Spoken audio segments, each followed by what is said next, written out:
Bonjour. Aujourd'hui, je vais vous parler de la voix.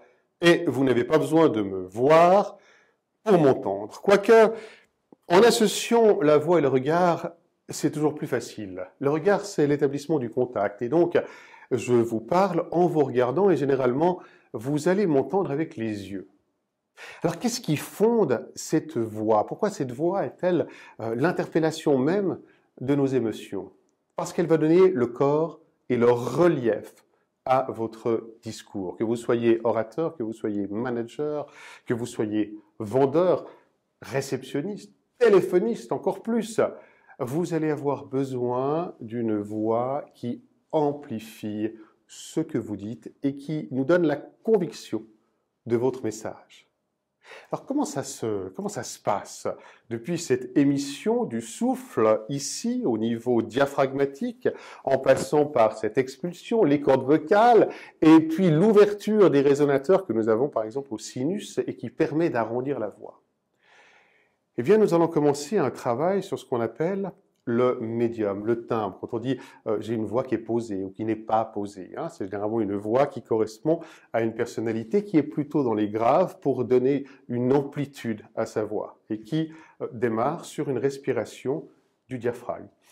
Le diaphragme qui s'ouvre à l'inspiration, qui se contracte à l'expiration. Ça fonctionne comme un soufflet. Vous appuyez sur le soufflet et la voix se propulse. Surtout, on va éviter d'aller chercher la voix par le thorax. Parce que si vous cherchez la voix comme maintenant par le thorax, au bout de quelques minutes, vous allez avoir une voix complètement éraillée, un manque de souffle, etc. Or, la respiration diaphragmatique va vous permettre de vous poser, d'avoir une voix qui sorte bien.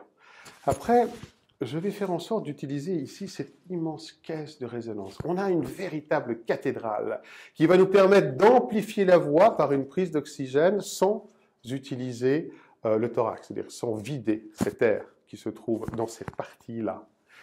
Et puis, l'ouverture de tous nos résonateurs que nous avons, même le résonateur nasal, qui est celui qui va donner une petite couleur supplémentaire à cette voix. De la voix, je vais travailler le rythme de mon discours, les silences, les intonations, mettre la couleur de mes émotions. Une voix charismatique, une voix qui a du relief, une voix qui capte l'attention. C'est comme un instrument de musique. C'est une voix qui a une portée très large, très grande. Mais comme un instrumentiste ou comme un musicien, je dois faire en sorte de travailler mon instrument.